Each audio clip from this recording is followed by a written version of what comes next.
Hello everyone, my name is Deepika और इस video में हम डिस्कस करने वाले हैं यूपीएससी सीसेट 2023 के question number 74 to 80. So let's get started. What is the remainder if 2 raised to power 192 is divided by 6? ठीक है, तो जब भी इस टाइप के क्वेश्चंस होते हैं, अब यहाँ पे 2 रेज़ टू पावर 192 दे रखा है, तो हम ये तो कैलकुलेट करने नहीं बैठेंगे कि 2 रेज़ टू पावर 192 कितना होगा। तो इस टाइप के क्वेश्चन में हमेशा पैटर्न फाइंड करने की कोशिश करनी चाहिए। तो अगर हम देखें कि 2 रेज़ टू पावर 1 कितना होगा 2, और इसे जब हम 6 से डिवाइड करेंगे तो रिमाइंडर क्या आएगा 2 ही रिमाइंडर होगा। फिर 2 रेज़ टू पावर 2 अगर हम करेंगे तो वो होगा 4, इसे जब 6 से डिवाइड करेंगे तो रिमाइंडर हमारा आएगा 4। देन 2 क्यूब करेंगे तो ये है 8, इसे 6 से डिवाइड करेंगे तो रिमाइंडर कितना आएगा 2 आ जाएगा वापस से। 2 रेज़ टू पावर 4 करेंगे तो ये हमारा आएगा 16, इसे 6 से डिवाइड करेंगे तो रिमाइंडर आएगा 4। तो ये रिपीटेटिवली चल रहा है 2 देन 4 देन 2 देन 4। तो इस तरह से हमें पता चल रहा है कि अगर 2 की पावर ऑड है तो रिमाइंडर आ रहा है 2, और अगर 2 की पावर इवन है तो रिमाइंडर क्या आ रहा है 4। यहाँ पर 2 की पावर क्या है 192 जो कि एक इवन नंबर है, तो रिमाइंडर कितना आना चाहिए 4। तो आंसर क्या हो जाएगा इसका डी। ओके, नेक्स्ट क्वेश्चन पे चलते हैं। Consider the sequence that follows a certain pattern, which one of the following completes the sequence. तो यहाँ पर ये हमें एक सीक्वेंस दी हुई है और ये बोला है कि इनमें से हम किसे इस पे फिल करेंगे तो एक पैटर्न अच्छे से बन जाएगा, वो सीक्वेंस कंप्लीट हो जाएगी।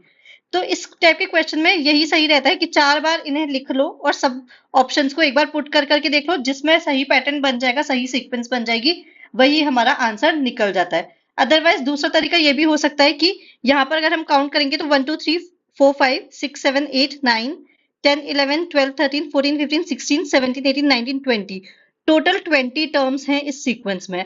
तो इसे 4 4 या 5 5 के उसमें डिवाइड कर लो तो एक पैटर्न मिलेगा, और फिर उस पैटर्न पे ऑब्जर्व कर सकते हैं कि क्या बन सकता है।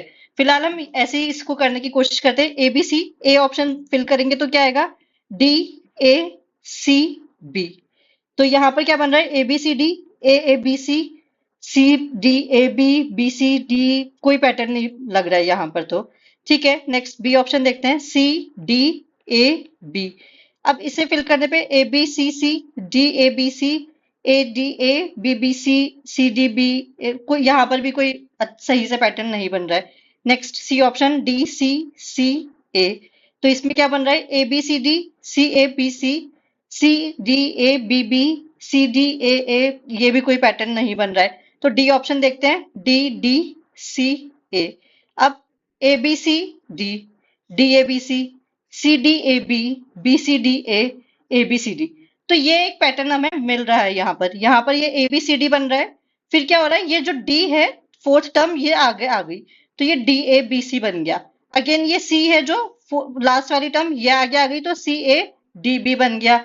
देन BCDA बन गया और वापस से फिर ये ABCD बन गया। तो इसका आंसर यहाँ पर हो जाएगा D। ओके, नेक्स्ट क्वेश्चन पे चलते हैं। AB and CD are 2-digit numbers. Multiplying AB with CD results in a 3-digit number DEF. Adding DEF to another 3-digit number GHI results in 975. Further, AB, CD, EF, GHI are distinct digits. If E is equal to 0, F is equal to 8, then what is the value of A plus B plus C equals to? ठीक है, तो हमें ये दिया है कि जो ये AB है ये एक 2 डिजिट नंबर है, CD भी एक 2 डिजिट नंबर है, DEF 3 डिजिट नंबर है और GHI भी 3 डिजिट नंबर है। अब इस DEF को अगर हम GHI में ऐड करेंगे तो हमें 975 मिलता है। ये हमें दिया हुआ है, E की वैल्यू 0 दी हुई है और F की वैल्यू 8 दी हुई है। तो हमें A plus B plus C बताना है कि वो कितना होगा। ठीक है, अब अगर हम पहले तो ये देखें ABCDEFGHI कितने डिजिट्स हो रही हैं, टोटल 9 डिजिट्स हो रही हैं। E की वैल्यू ऑलरेडी हमें 0 दे दी है, F की वैल्यू 8 दे दी है।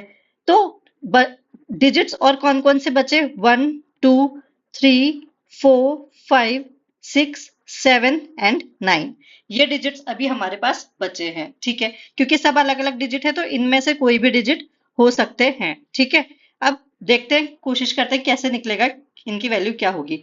F और I ये दोनों जो है DEF प्लस GHI यहाँ पर हमें दिया हुआ था 975। ठीक है, तो इसका मतलब क्या हुआ कि F को आई में ऐड करने पर यहाँ पर हमें 5 मिल रहा है और कुछ कैरी ओवर भी होगा तो वो इधर जाके हो जाएगा, तो वो हम अभी देख लेंगे। एफ की वैल्यू तो हमें ऑलरेडी दी हुई है जो कि 8 है। ई की वैल्यू हमें ऑलरेडी 0 दी हुई है। ठीक है, तो 8 प्लस आई, 8 प्लस आई हम करेंगे तो 15 होगा। 25 नहीं हो सकता है क्योंकि 25 होने के लिए आई को 10 से बड़ा होना पड़ेगा, जो कि नहीं हो सकता क्योंकि आई सिंगल डिजिट नंबर है। तो इसलिए 15 ही होगा यहाँ पर। ठीक है, तो 8 plus sorry I is equal to कितना हो जाएगा यहाँ पर 15 माइनस 8 जो कि कितना होता है 7। तो आई की वैल्यू इस तरह से यहाँ पर हमें हमारी आ जाएगी 7। तो इसमें से हम 7 भी हटा देते हैं, आई की वैल्यू तो हमें चाहिए नहीं, हमें तो a प्लस बी प्लस सी चाहिए, तो ये भी हम यहाँ से हट जाएगा। ठीक है, तो आई की वैल्यू अब हमारी निकल चुकी है। अब हम यहाँ पर ई की वैल्यू हमें 0 दी हुई है और एच की वैल्यू हमें यहाँ पर निकालनी है और यहाँ दोनों का सम हमें दे रखा है 7 और प्लस यहाँ से जब 15 आया था तो 5 का कैरी ओवर जो गया था यहाँ पर प्लस 1 और हो जाएगा। तो ये हमारा हो गया E plus 1 plus H is equal to 7। E की वैल्यू ऑलरेडी 0 दे रखी है तो एच इज इक्वल टू हमारा कितना हो जाएगा 6। ये तो सिंपल सिंपल ही हो जाएगा क्योंकि कोई कैरी ओवर की जरूरत नहीं है यहाँ पर। तो एच हमारा डायरेक्टली 6 हो गया, तो यहाँ से हम 6 भी हटा देंगे और एच की वैल्यू हमारी आ गई 6। ठीक है, अब बचा क्या है डी प्लस जी जो कि होने वाला है 9। तो d प्लस जी अगर 9 होगा तो दोनों या तो d की वैल्यू 4 हो सकती है या 5 हो सकती है और इसी तरह से g की भी वैल्यू या तो 4 होगी या 5 होगी। अगर d की वैल्यू 5 हुई तो g 4 होगा और d की वैल्यू 4 हुई तो g 5 होगा। ये दो ही पॉसिबिलिटी यहाँ बचेगी और कुछ नहीं हो सकता क्योंकि 7 ऑलरेडी आ चुका है तो 7 प्लस 2 हो सकता था तो वो नहीं हो सकता। 6 प्लस 3 हो सकता था तो वो भी नहीं हो सकता क्योंकि h की वैल्यू ऑलरेडी 6 आ चुकी है। तो d और g की जो वैल्यू है वो 4 या 5 ही होगी, तो ये दोनों भी हमारे यहाँ से कैंसिल हो गए। ठीक है, अब हमारे पास बचे क्या क्या 1 2 3 एंड 9। इन ये 4 नंबर हमारे पास बचे हैं और इधर डिजिट्स कौन कौन सी बची है a b और c। ठीक है, अब हमें ये देखना है a b और c की क्या क्या वैल्यू हो सकती है। इनमें से अलग अलग a की क्या वैल्यू होगी, b की क्या वैल्यू होगी, c की क्या वैल्यू होगी, उसकी जरूरत नहीं, तीनों का सम हमें यहाँ पर निकालना है। अब अगर ऑप्शन में हम देखें तो जो सम है वो 9 8 7 6 6 7 8 9 इनमें से ही कोई होगा। इसका मतलब 9 तो यहाँ पर किसी की भी वैल्यू नहीं होगी क्योंकि अगर 9 किसी की भी वैल्यू हुई तो सम जो है वो 9 से बड़ा चला जाएगा, तो डी हम एलिमिनेट कर देंगे। तो बचा क्या 1 2 3, तो 1 प्लस 2 प्लस 3 हम करेंगे तो ये हमारा आ जाएगा 6। तो आंसर क्या हो जाएगा यहाँ पर ए। ओके, नेक्स्ट क्वेश्चन पे चलते हैं। Consider the following statements in respect of 5 candidates P, Q, R, S and T. Two statements are true and one statement is false. ठीक है, तो ये 5 कैंडिडेट हैं P, Q, R, S और T। इनके बारे में 3 स्टेटमेंट हमें दी हुई है। इनमें से 2 स्टेटमेंट्स ट्रू हैं और एक स्टेटमेंट ऐसी है जो फॉल्स है। ठीक है, तो फर्स्ट ट्रू स्टेटमेंट देखते हैं। One of P and Q was selected for the job. P और Q में से एक ऐसा है जो जॉब के लिए सेलेक्ट हुआ है, तो या तो P सेलेक्ट हुआ होगा या Q हुआ होगा, तो दोनों में से एक सेलेक्ट हुआ है। ठीक है, फॉल्स स्टेटमेंट क्या है, at least one of R and S was selected for the job. ये बोल रहा है कि R या S में से कम एक जॉब के लिए सेलेक्ट है।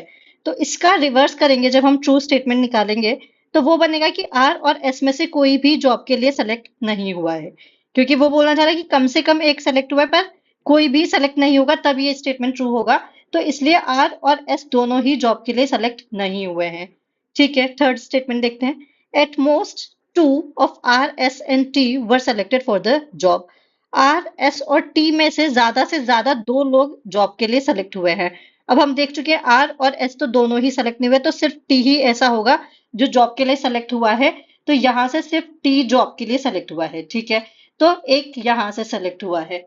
ओके, अब स्टेटमेंट्स कंक्लूजन्स क्या बोल रहे हैं यहाँ पर हमें वो चेक करने हैं। At least 4 were selected for the job. 4 तो सेलेक्ट नहीं हुए, यहाँ से एक सेलेक्ट हुआ है, यहाँ से एक सेलेक्ट हुआ है, तो सिर्फ 2 ही लोग जॉब के लिए सेलेक्ट हुए, तो फर्स्ट स्टेटमेंट गलत हो गया।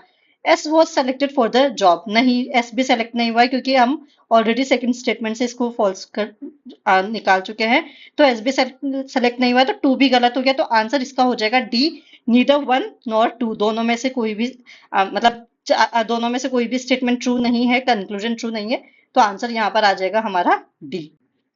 नेक्स्ट क्वेश्चन पे चलते हैं। Let P, Q, R, S and T be 5 statements such that if P is true, then both Q and S are true. If R and S are true, then T is false. Which of the following can be concluded? If T is true, then at least one of P and R must be false. If Q is true, then P is true.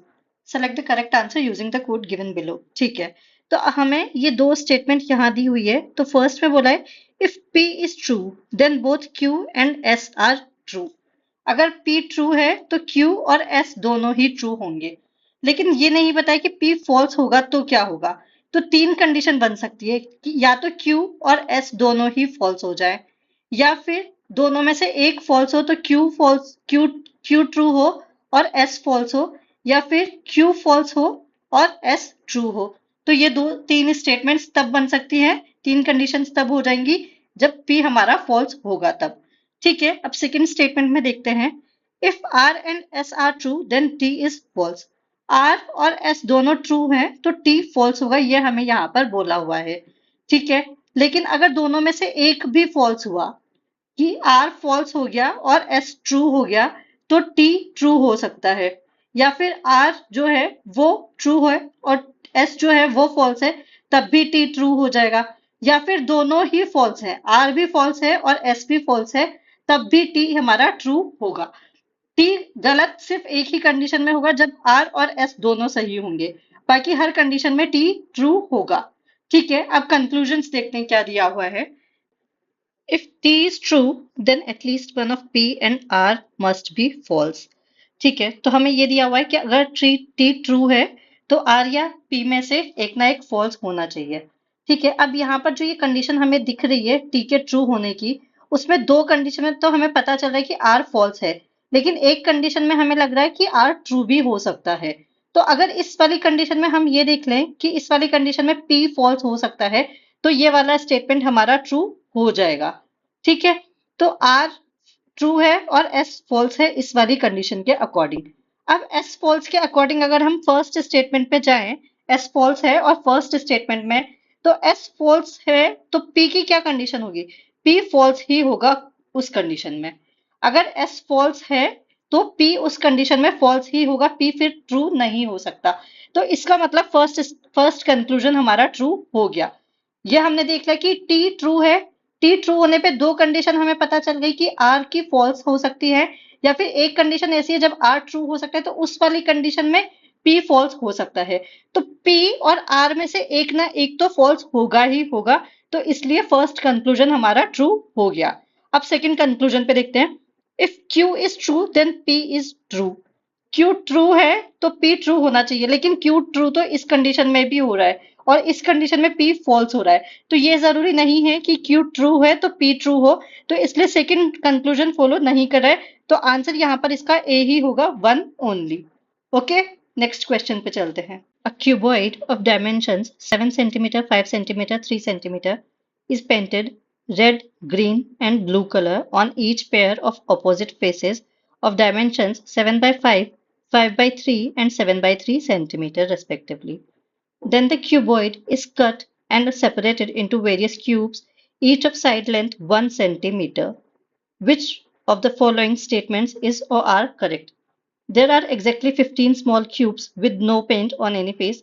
There are exactly 6 small cubes with exactly 2 faces, one painted with blue and other painted with green.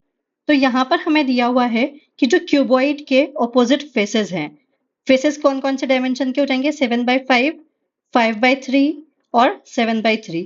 इन पर colour किया हुआ है, तो 7 by 5 वाले पर red colour है, then 5 by 3 वाले पर ग्रीन कलर है, एंड देन ग्रीन कलर है, एंड देन 7 by 3 वाले पर ब्लू कलर है। अब हर डायमेंशन के दो दो फेसेस होंगे, तो सारे जो दो दो फेसेस हैं उन पर ये कलर हुए हैं। ठीक है, अब हमें ये देखना है कि ऐसे कितने क्यूब्स होंगे जब हम इस क्यूबॉइड को क्यूब्स में कट करेंगे, तो ऐसे कितने क्यूब्स हमारे निकलेंगे जिन पर कोई भी कलर ना हुआ हो। ठीक है, तो वो निकालने के लिए क्या करेंगे, अब यहाँ पर अगर हम देखें तो ये वाला जो क्यूबॉइड है, इसके इस फेस पर रेड कलर हुआ है, इस फेस पर ग्रीन कलर हुआ है और ये वाले फेस पर ब्लू कलर हुआ है, जो हम देख चुके हैं डायमेंशंस के अकॉर्डिंग। ठीक है, और इसी तरह से जो ये ऑपोजिट फेसेस हैं, इसके ऑपोजिट वाला, इसका ऑपोजिट वाला ये वाला फेस उस पर ग्रीन कलर हुआ होगा, इसके ऑपोजिट वाला नीचे वाला फेस जिस पर ब्लू कलर हुआ होगा, और इसके ऑपोजिट वाला इस तरफ का फेस जिस पर ग्रीन कलर हुआ होगा। तो इस तरह से दो दो फेस पर कलर हुआ है। ठीक है, तो अब अगर हमें निकालना है कि ऐसे कितने क्यूब्स हैं जिन पर कोई भी कलर नहीं होगा, तो वो इंटरनल वाले क्यूब्स होंगे। ये बात समझ आ रही है? जो ये आउटर फेस है, इस पर तो कलर हो चुका है, इसके अंदर वाला जो क्यूब होगा उस पर कलर नहीं हुआ होगा। ठीक है, तो एक क्यूब मैं इधर से निकाल दूंगी और एक क्यूब मैं इधर से निकाल दूंगी इस वाले फेस पे से। सिमिलरली एक क्यूब इस वाले फेस से निकाल दूंगी और एक क्यूब इधर पीछे जो फेस होगा उस पे से निकल जाएगा, और इसी तरह से एक क्यूब इस ऊपर वाले फेस से निकल जाएगा और एक क्यूब जो यहाँ पर नीचे फेस होगा उस तरफ से निकल जाएगा। तो हर फेस से एक एक क्यूब निकल जाएगा, यानी कि पूरे जो भी डायमेंशंस है उनमें से दो दो क्यूब्स हमारे निकल जाएंगे। तो कितने बचेंगे, सॉरी कितने बचेंगे यहाँ पर हमारे? 7, 7 माइनस 2, 5 माइनस 2 एंड 3 माइनस 2। ये वाले डायमेंशन हमारे बचेंगे, क्योंकि एक एक सेंटीमीटर का ही क्यूब है, इसीलिए हम यहाँ पर 2 ही माइनस कर रहे हैं। अगर क्यूब की डायमेंशन कुछ और दिए होते तो हम कुछ और माइनस करते, पर क्योंकि एक एक सेंटीमीटर का ही है और दो दो क्यूब हटेंगे, तो इसलिए हम दो को ही माइनस कर रहे हैं। अब इन सबको मल्टीप्लाई कर देंगे तो हमारा आ जाएगा 7 minus 2 is 5, 5 minus 2 is 3 and then 3 minus 2 is 1। तो ये हमारे 15 क्यूब्स ऐसे हो जाएंगे जिन पर कोई भी कलर नहीं होगा। तो फर्स्ट स्टेटमेंट हमारा यहाँ पर ट्रू हो गया है। ठीक है, अब सेकंड स्टेटमेंट देखते हैं। सेकेंड स्टेटमेंट में क्या बोला गया है? एग्जैक्टली 6 स्मॉल क्यूब्स ऐसे होंगे जिन पे दो फेसेस, जो कि एक ब्लू से पेंटेड होगा और एक ग्रीन से पेंटेड होगा। ठीक है, तो जो एक फेस ब्लू से पेंटेड होना चाहिए और दूसरा फेस ग्रीन से पेंटेड होना चाहिए। ठीक है, अब अगर मैं ये वाले क्यूब की इसमें बात करूं, जो इस तरफ बन रहा है ये वाला क्यूब, इस पे तो रेड भी कलर आ रहा है, तो ये वाला क्यूब हम नहीं ले सकते। सिमिलरली जो ये बैक साइड पे ये वाला क्यूब है, इसमें भी पीछे वाले फेस का रेड कलर आ रहा होगा, तो ये वाला क्यूब भी हम नहीं ले सकते। तो इसके लिए क्या क्या बचा? सिर्फ एक क्यूब ये यहाँ पर आ जाएगा, इसी तरह से एक क्यूब यहाँ पर भी आ जाएगा, क्योंकि यहाँ नीचे वाले फेस पर ब्लू कलर है, तो एक क्यूब यहाँ आएगा, इसी तरह से एक क्यूब इधर से और एक क्यूब यहाँ पीछे से हमारा आएगा। तो 4 टोटल ऐसे क्यूब्स आ जाएंगे जिन पे एग्जैक्टली 2 कलर होंगे, और कौन कौन से? एक कलर ब्लू होगा और दूसरा कलर ग्रीन होगा। तो इस तरह से 4 क्यूब होंगे, तो ये वाला स्टेटमेंट फॉल्स हो गया। 6 ऐसे क्यूब्स नहीं हो सकते, सिर्फ 4 ही होंगे। तो आंसर इसका होगा ए, 1 ओनली। 15 क्यूब्स तो ऐसे होंगे जिन पर कोई भी कलर नहीं होगा, लेकिन 4 ही क्यूब ऐसे होंगे जिन पर एक तरफ ब्लू और एक तरफ ग्रीन कलर आएगा। ठीक है, तो सेकंड स्टेटमेंट फॉल्स हो गया। तो आंसर क्या हो गया? ए। ओके, नेक्स्ट क्वेश्चन पे चलते हैं। The letters of the word incomprehensibilities are arranged alphabetically in reverse order. How many positions of the letter or letters will remain unchanged? ठीक है, तो हमें यहाँ पर ये एक वर्ड दिया हुआ है incomprehensibilities, और क्या बोला है कि इसके जो लेटर्स हैं उन्हें रिवर्स ऑर्डर में अरेंज करना है, अल्फाबेटिकली रिवर्स ऑर्डर में अरेंज करना है। ठीक है, तो सबसे पहले तो क्या करेंगे कि इसके जितने भी लेटर्स हैं उन्हें अल्फाबेटिकल ऑर्डर में अरेंज कर लेते हैं। तो अल्फाबेटिकल ऑर्डर में अरेंज करेंगे तो क्या मिलेगा हमें? ए नहीं है तो ए नहीं आएगा, देन बी आ रहा है उसमें तो बी एक बार आ जाएगा। ठीक है, उसके बाद सी है तो सी को लिख देंगे, देन डी नहीं है, ई है तो ई आ जाएगा, देन एफ जी नहीं है, एच आ जाएगा, आई आ जाएगा, जे के नहीं है, L M N O P R S और टी। इस तरह से जो भी लेटर्स इसमें आ रहे हैं वो हम उन्हें इस तरह से अल्फाबेटिकल ऑर्डर में लिख देंगे। ठीक है, अब ये देखते हैं कि कौन सा वर्ड कितनी बार आ रहा है, सॉरी कौन सा लेटर कितनी बार आ रहा है। तो बी एक ही बार आ रहा है तो बी को एक बार लिखेंगे, सी एक बार है तो सी को भी एक बार लिखेंगे, देन ई 3 बार आ रहा है, ई 3 बार आ रहा है यहाँ पर 1 2 और 3, तो 3 बार ई है तो ई को हम 3 बार लिख देंगे। ठीक है, इस तरह से एच एक बार है तो उसे एक ही बार लिखेंगे, आई 5 बार आ रहा है, यहाँ 1 देन 2 3 4 5, आई 5 बार आ रहा है तो आई को 5 बार हम लिख देंगे।